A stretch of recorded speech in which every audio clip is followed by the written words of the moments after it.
Welcome to my YouTube channel the learning hub of Mahi. आज का हमारा टॉपिक राजस्थान पॉलिटी के बारे में। हम लोकायुक्त के बारे में पढ़ेंगे कि लोकायुक्त क्या होता है, उसके बाद इसके terms and conditions, qualification, appointment और कुछ इम्पोर्टेंट आर्टिकल्स और इसके वर्क एंड फंक्शन, इसका रोल क्या होता है और कौन कौन सी जो बॉडीज़ वगैरह होती है वो लोकायुक्त के अंडर आती है। चलिए स्टार्ट करते हैं बेसिक से। तो सबसे पहले ये लोकायुक्त का आइडिया कहाँ से आया था, ठीक है। तो ठीक है, ये को करप्शन को रोकने के लिए एक बॉडी बनाई गई थी स्वीडन में, ठीक है। उस बॉडी को क्या नाम गया था, ऑम्बुड्समैन, मैन, ठीक है। स्वीडन में बनाई गई थी। कौन सा बनाई गई थी सबसे पहले, स्वीडन में। कब बनाई गई थी, 1809 में, 800 1809 में। ombudsman का मीनिंग क्या होता है, रिप्रेजेंटेटिव ऑफ पब्लिक होता है, ठीक है। अगर करप्शंस वगैरह को रोक, एक्चुअली में देखा जाए तो करप्शंस वगैरह को रोकने के लिए बनाई गई थी। सबसे पहले कहाँ बनाई गई थी, स्वीडन में, ठीक है। और अपने यहाँ इसको लोकपाल और लोकायुक्त के नाम से जाना जाता है। सेंटर में लोकपाल और स्टेट में लोकायुक्त। और ये नाम किसने सजेस्ट किया था, LM सिंघवी ने नाम सजेस्ट किए थे, ठीक है। ओके, ये हो गया। और जो अम्बुड्समेंट है, सबसे पहले रिकमेंडेशन कौन सी कमेटी ने दी थी, तो वो दी थी हरीश चंद्र माथुर कमेटी। हरीश चंद्र माथुर, ठीक है। माथुर कमेटी ने रिकमेंडेशन दी थी कि हमारे भी अम्बुड्समैन जैसा ही एक बॉडी होनी चाहिए जो करप्शन को रोके, ठीक है। देखा जाए तो लोकायुक्त भी एक तरह की एडवाइजरी बॉडी है जो सलाह देने का ही काम करती है, ठीक है, ये गवर्नमेंट को, ठीक है। ओके, तो कुछ इम्पोर्टेंट फैक्ट्स, जैसे अपना first bill for Lokpal and Lokayukta कब इंट्रोड्यूस हुआ था, 1968 में पार्लियामेंट में इंट्रोड्यूस हुआ था, ठीक है। और फर्स्ट स्टेट जिसने लोकपाल को लागू किया कौन था, उड़ीसा। कौन था भाई, उड़ीसा, ठीक है। फर्स्ट स्टेट, ठीक है, जिसमें अपॉइंट हुआ था लोकायुक्त, कौन है वो, महाराष्ट्र, ठीक है, 1971 के अंदर। और उड़ीसा में कब, 1970, 1970, ठीक है। ये फैक्ट्स हैं, याद रखिएगा, ठीक है, क्योंकि ये प्रीवियस ईयर्स में पूछे गए हैं एग्जाम्स में। और जो जैसे राजस्थान में इसको लोकायुक्त के नाम से जाना जाता है, वैसे केरल में इसको पब्लिक मैन के नाम से जाना जाता है। किसके नाम से, पब्लिक मैन के नाम से। और तमिलनाडु में कमिश्नर ऑफ इंक्वायरीज के नाम से जाने जाते हैं। और जम्मू एंड कश्मीर में एंटी करप्शन एजेंसी के बारे में जाना जाता है, ठीक है। और जैसे ये मैंने इंट्रोडक्शन बताया जाए, इसका इस्टेब्लिशमेंट भी बता दिया, ठीक है। ओके, तो अभी देखते हैं हम इसके टर्म्स एंड कंडीशन, ठीक है। क्वालिफिकेशन देखें तो क्वालिफिकेशन में कौन होना चाहिए, chief justice of high court और उसके बराबर, ठीक है। मतलब कहने का मतलब है कि जो हाई कोर्ट का जज है उसको भी लोकायुक्त बनाया जा सकता है, अपॉइंट किया जा सकता है, ठीक है। अपॉइंटमेंट किसके द्वारा होगा, गवर्नर गवर्नर के द्वारा होगा। किसके द्वारा होगा, गवर्नर के द्वारा होगा, ठीक है। लेकिन जो किसके कहने पे होगा, रिकमेंडेशन ऑफ अ कमेटी। कौन सी कमेटी में कौन सा नेम होगा, ठीक है। और एक अपोजिशन का लीडर होगा, ठीक है, leader of opposition,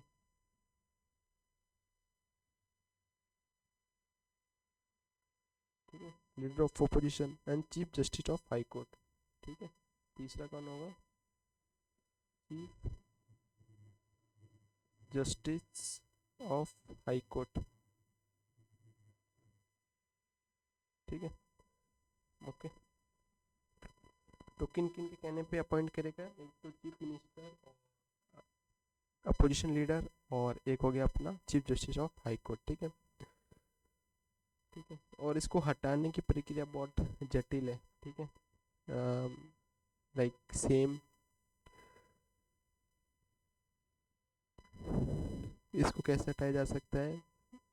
first of all governor shall constitute a committee, एक कॉन्स्टिट्यूट कमिटी बनाएंगे विच हेडेड बाय जज ऑफ सुप्रीम कोर्ट और chief justice of high court. ठीक है, आफ्टर इन्वेस्टिगेशन, ठीक है, इन्वेस्टिगेशन होने के बाद legislative assembly of Rajasthan shall pass resolution by special majority. ठीक है, तो रिजोल्यूशन पास करेगी लेकिन मेजोरिटी के साथ। ठीक है, governor shall terminate Lokayukta by an order. फिर कौन कर सकता है? गवर्नर। ठीक है,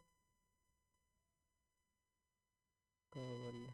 ठीक है, गवर्नर कर सकता है टर्मिनेट। ठीक है, और ये अपनी एनुअल रिपोर्ट किसको देगा? गवर्नर को देगा। और इसका टेन्योर कितने का होता है? 5 साल का या 65। ठीक है, इसका मतलब क्या होता है? या तो 5 साल का कार्यालय हो, मतलब उसका टेन्योर हो जाए, या 65 साल की एज, जो भी पहले हो। ठीक है, इसका मतलब। और इसको ओथ कौन दिलाता है? Oath governor. ठीक है, और गवर्नर किसी पर्सन को भी नॉमिनेट कर सकता है। ठीक है, और जो चीफ सेक्रेटरी ऑफ राजस्थान है वो रीड्स आउट। ठीक है, और वो शपथ पत्र को पढ़ता है। ठीक है, during the oath of Lokayukta, oath ceremony of Lokayukta. ठीक है, और इसकी सैलरी कितनी होती है? इसकी salary chief justice of high court के बराबर होती है, जो कितनी होती है? 2.5 लाख, 2,50,000 की। ठीक है, और इसके अंदर कौन कौन सी बॉडीज आती हैं? सबसे पहले तो मिनिस्टर्स आते हैं, जितने भी मिनिस्टर्स हो गए। ठीक है, स्टेट के अंदर, वो सब लोकायुक्त के अंदर आएंगे। ठीक है, मतलब इनकी जांच करा सकता है ये। ठीक है, कहने का मतलब ये क्या क्या करा सकता है इनसे? इन मैटर ऑफ करप्शन से, ठीक है, abuse of post, lack of integrity. ठीक है, इनके बारे में इनको समन कर सकता है। कौन कर सकता है? लोकायुक्त। ठीक है, एक तो मिनिस्टर हो गए, उसके बाद सेक्रेटरी, सेक्रेटरी हो गए, दूसरे कौन हो गए? सेक्रेटरी। ठीक है, सेक्रेटरी हो गए, सिविल सर्वेंट हो गए, जिला प्रमुख हो गए, तीसरे में कौन आ गए? जिला प्रमुख हो गए, और उप जिला प्रमुख हो गए। चौथे में कौन कौन आ गए? प्रधान एंड उप प्रधान हो गए, प्रधान, उप प्रधान हो गए। उसके बाद chair person of permanent committee of जिला परिषद एंड पंचायत समिति हो गए। उसके बाद चेयरपर्सन एंड डिप्टी चेयरपर्सन हो गए, म्यूनसिपल काउंसिल के हो गए। और employees of government company, head of government division and corporation, ये सब किसके अंदर आएंगे? लोकायुक्त के जुरिडिक्शन के अंदर आएंगे। इन लोगों की जांच लोकायुक्त कर सकता है, इनको सम्मन के लिए बुला सकता है, इनकी इन्वेस्टिगेशन कर सकता है, अगर कोई इनके बारे में कुछ अपील डालता है तो। अपील कौन डालेगा? अपील पब्लिक डालेगी। ठीक है, पब्लिक कोई भी डालेगा। और इनके अंदर कौन कौन सी बॉडीज नहीं आती है? ठीक है, एक तो गवर्नर नहीं आता है, चीफ मिनिस्टर भी नहीं आता है, और एमएलए नहीं आता है, और ग्राम पंचायत के सरपंच, उप सरपंच और वार्ड पंच इनके अंदर नहीं आते हैं। और कौन नहीं आता है? Members and chairperson of RPS नहीं आते, चेयरपर्सन और permanent committee of gram panchayat भी इसके अंदर नहीं आते, और रिटायर्ड सिविल सर्वेंट भी नहीं आएगा, और accountant general government of Rajasthan वो भी उनके अंडर नहीं आएगा। और last but not least, matter of corruption which is are older than 5 साल, मतलब 5 साल से पुराना नहीं होना चाहिए मैटर ऑफ जो भी डिस्प्यूट है। ठीक है, तो इसका भी रोल क्या क्या है? ठीक है, ये तो हमने पढ़ा, लिमिटेशंस वगैरह, ये हमने सब फंक्शंस देख लिए, इसके पावर, ठीक है, जुरिडिक्शंस के बारे में बता दिया। उसके बाद रोल एंड फंक्शंस क्या है इनमें? जैसे मैंने बताया कि कोई भी करप्शन के मामले में बुला सकते हैं। ठीक है, अब्यूज़ ऑफ पोस्ट, ठीक है, मतलब अपनी पोस्ट का गलत यूज़ करना। ठीक है, लैक ऑफ इंटीग्रिटी के बारे में। ठीक है, और और ये सिविल सर्वेंट को सम्मान दे सकता है, ठीक है। और दूसरे सिविल सर्वेंट को भी बुला सकता है एविडेंस के तौर पे, ठीक है। लेकिन अगर किसने भी ये केस इनके ऊपर फाइल किया है, अगर वो गलत पाया जाता है तो उस बंदे को 3 साल की सजा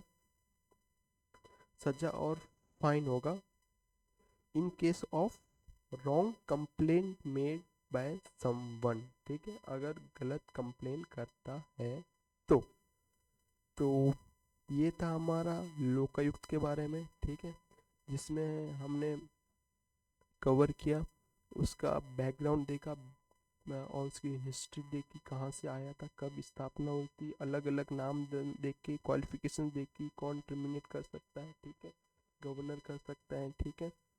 और एक मेजोरिटी के साथ, ठीक है, जो का काम अपना रेजोल्यूशन पास कराना पड़ेगा स्टेट असेंबली में, लेजिस्लेटिव असेंबली में पास कराना पड़ेगा। एनुअल रिपोर्ट गवर्नर को देता है। ये हो गया, ठीक है। नेक्स्ट करते हैं रिमूवल। रिमूवल बता ही रखा था कि ये नहीं है, ठीक है, 70 नहीं है, 65 है, ठीक है। और ये क्वेश्चन देर का इम्पोर्टेंट, ठीक है, ये देर पढ़ा ही रखा है मैंने, ये भी पढ़ा देगा वरना, ठीक है। व्हाट इज द, इसमें सीएम नहीं है, सीएम को शामिल कर देना भाई, सीएम भी होता है। What is the term of Lokayukta, ठीक है, 70 नहीं है, 65 है। 5 years और till the age of, can Lokayukta punish official directly, no, ये पनिश नहीं कर सकता भाई, ये देखो पनिश नहीं कर सकता, ये गवर्नमेंट को बता सकता है। जैसे देखो आरपीएससी भी एक एडवाइजरी बॉडी थी, इन सेम मैंने लोकायुक्त भी एडवाइजरी बॉडी है, ये बता सकता है, बाकी पनिशमेंट और करना इसका काम नहीं। चलिए, थैंक यू वेरी मच, आज का हमारा लेक्चर खत्म हुआ लोकायुक्त के बारे में। Thank you so much.